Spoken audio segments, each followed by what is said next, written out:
நம்ம அல்ட்ராவோட எல்லா தயாரிப்புகளுமே ஆரோக்கியமான ஃபுட் கிரேட் ஸ்டெயின்லெஸ் ஸ்டீலால் தயாரிக்கப்பட்டது. அல்ட்ரா என்றால் ஆரோக்கியம்.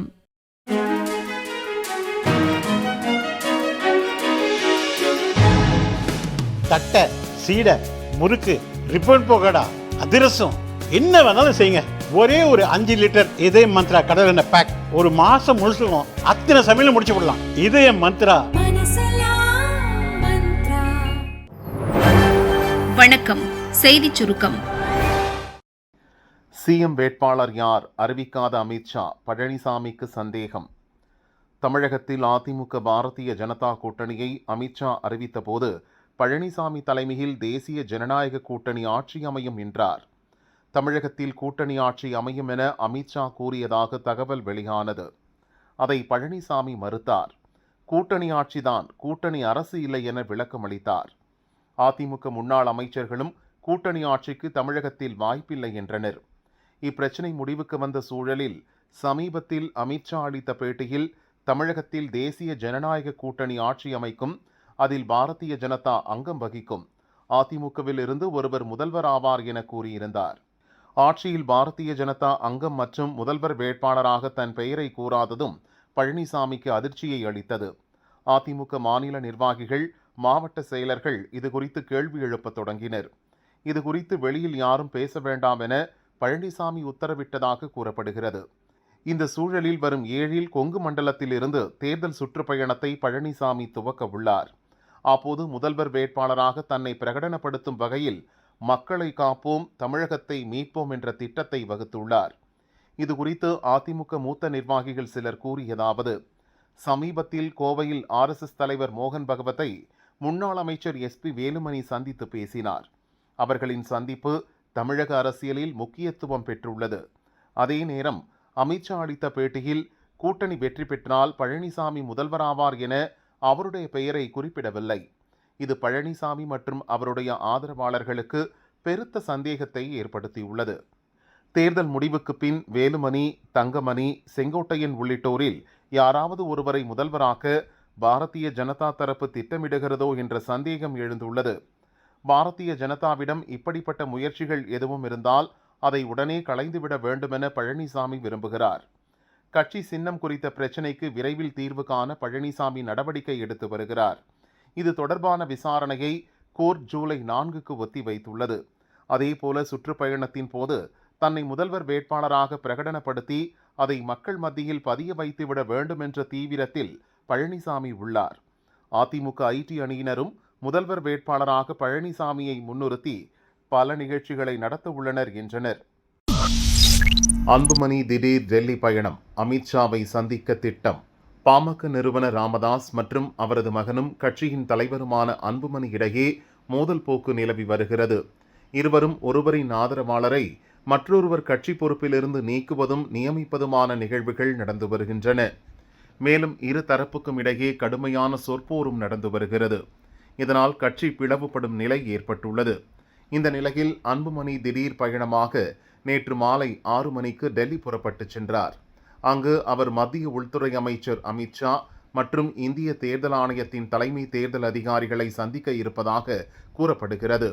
இதனால் அடுத்து என்ன நடக்குமோ என்ற அதிர்ச்சியில் அக்கட்சியினர் உள்ளனர்.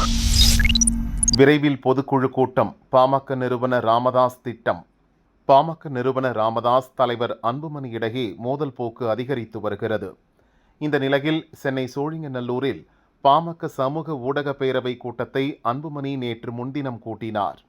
அதில் பேசிய அவர், கடந்த 5 ஆண்டுகளாக ராமதாஸ் பழைய ஆளாக இல்லை, வயது முதிர்வால் குழந்தை போல் மாறிவிட்டார். கட்சி விதிகளின்படி பொதுக்குழுவை கூட்டும் அதிகாரம் நிறுவனருக்கு இல்லை என கூறினார். இந்நிலையில் திண்டிவனம் தைலாபுரம் தோட்டத்தில் பாமக சமூக ஊடக பேரவை பொறுப்பாளர்கள் கூட்டத்தை கட்சியின் நிறுவனர் ராமதாஸ் நேற்று கூட்டினார். இதில் பேரவையின் மாநில ஒருங்கிணைப்பாளர் சோழன்குமார் வாண்டையார், மாநில தலைவர் ஆனந்தன், செயலர் கோபி உள்ளிட்டோர் பங்கேற்றனர். கூட்டத்தில் பேசிய ராமதாஸ், பாமக சமூக ஊடக பேரவையினர் மாவட்டம் வாரியாக பொறுப்புகளை மறுசீரமைத்து அடித்தட்டு மக்களுக்கு கொண்டு சேர்க்கும் வகையில் சிறப்பாக செயல்பட வேண்டும். இணையதளம் வாயிலாக பாமக கொள்கைகளை மக்களுக்கு கொண்டு செல்ல வேண்டும். சமூக ஊடகங்களில் யாராவது நாகரிகமற்ற முறையில் விமர்சித்தாலும் அவர்களுக்கு நாகரிகமாக பதில் சொல்ல வேண்டும் என்றார்.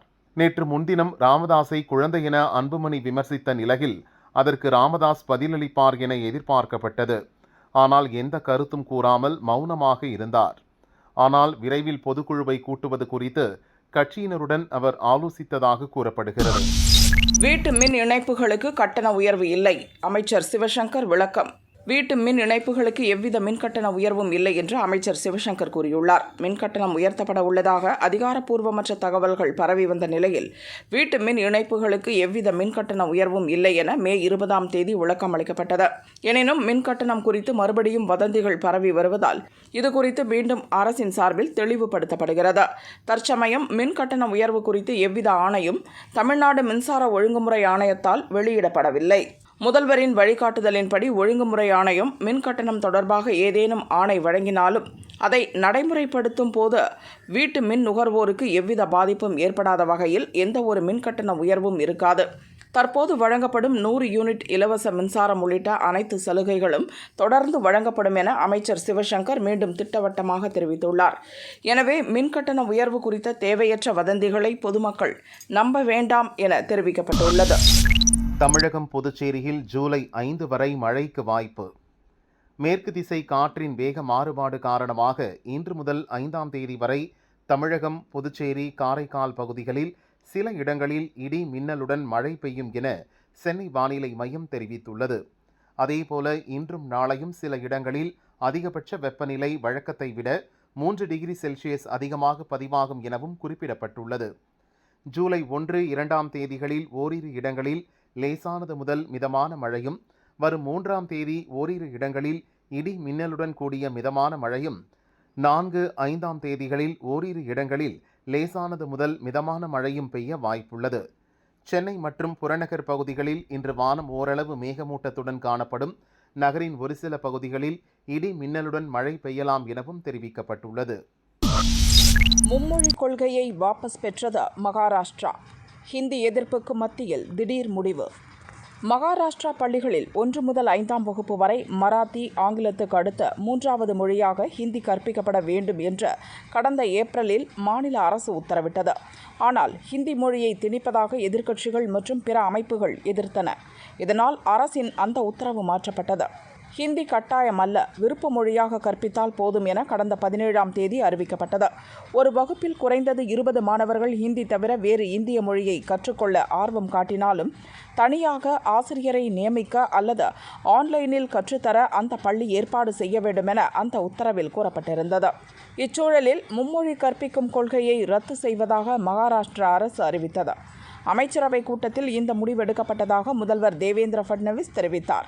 மும்மொழி கொள்கையை அமல்படுத்துவது தொடர்பாக டாக்டர் நரேந்திர ஜாவத் தலைமையில் கமிட்டி அமைக்கப்பட்டிருக்கிறது. இந்த கமிட்டி அனைத்து தரப்பினருடன் கலந்தாலோசித்த பின் அறிக்கை தாக்கல் செய்யும். அதன் அடிப்படையில் மும்மொழி கொள்கை அமல்படுத்தப்படும். எங்களை பொறுத்தவரை மராத்தி தான் மையப்புள்ளி என்று ஃபட்னவிஸ் கூறியுள்ளார்.